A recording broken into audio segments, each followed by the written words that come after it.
UFC rules are unfair and nonsensical, and the entire UFC was a setup to promote whatever they wanted to promote. Now, let's talk about the case of rules and what do they actually favor. Because there's an ongoing discussion since many years that the MMA rules are so unfair towards grapplers. And I've even seen a video of Bill Wallace, and I love him to bits, where he's basically complaining a lot about how the early UFC rules, they were so much favoring grapplers by not having rules. And so let's discuss the early UFC rules and then discuss the modern unified rules.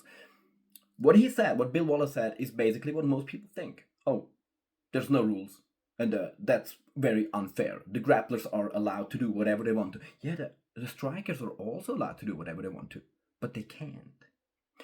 Which then means directly grappling is more effective in a no-rule context. Striking needs rules to work better.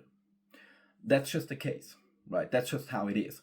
And now let's discuss the modern MMA rules because I do not want to waste too much time. In the modern MMA rules, people are like, oh, grappling is so much favored, and they are wrong. They are wrong. But let's first look at their arguments. They're like, well, it is not allowed to hit the back of the head. It is not allowed to stomp people on the floor, and that favors grapplers. And I say, even that's wrong. Even that's wrong. But there's 5 points that are extremely unfair towards grapplers and that strikers need to even have a chance at winning. So let's look at it.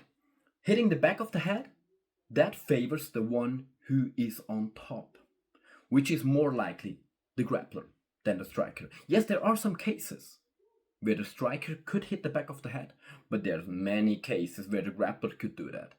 Hitting the one on the floor, like seriously? Do you think that favors the striker? Who is more likely to be on the floor? The striker or the grappler? The grappler is more likely to take the striker on the floor and make him fall. It is just because striking a downed opponent is very limited that grapplers need to work in a specific way. If that wasn't, they could just trip you, make you fall, and then stomp you. But here are the 3 factors that strikers need to even have a chance to survive and that you never thought about. First of all, strikers are allowed to wrap their precious little hands and use gloves. Without those, they would not be allowed to, and they would not be able to actually punch. Even in that so-called bare knuckle boxing, yet the knuckles are bare, but they wrap their hands. Let them punch without reps. Why should they be allowed to use reps? If they are allowed to use reps, I should be allowed to bring like a belt with me and choke you and wrap you around with that belt. That is such an artificial way of enhancing their ability. There is no actual reason for them to be allowed to wrap their hands except allowing them to punch harder without injuring themselves. Remove the reps. Let's see how hard they can punch. Remove the gloves. Let's see how hard they can punch. Like the gloves also limit my grappling vastly. My naked hand, I slip through every crease and crack. But with the gloves, every grappler knows how difficult it is to grapple with gloves on. That's the first thing. Without those, strikers wouldn't have any chance. The second factor, the mats. And people are like, the mats favorite. Brother, but what?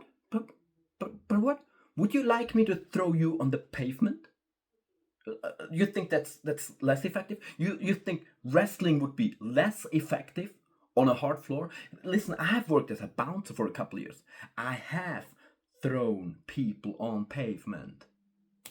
And it's the end of the fight. You know how effective a double leg would be on pavement?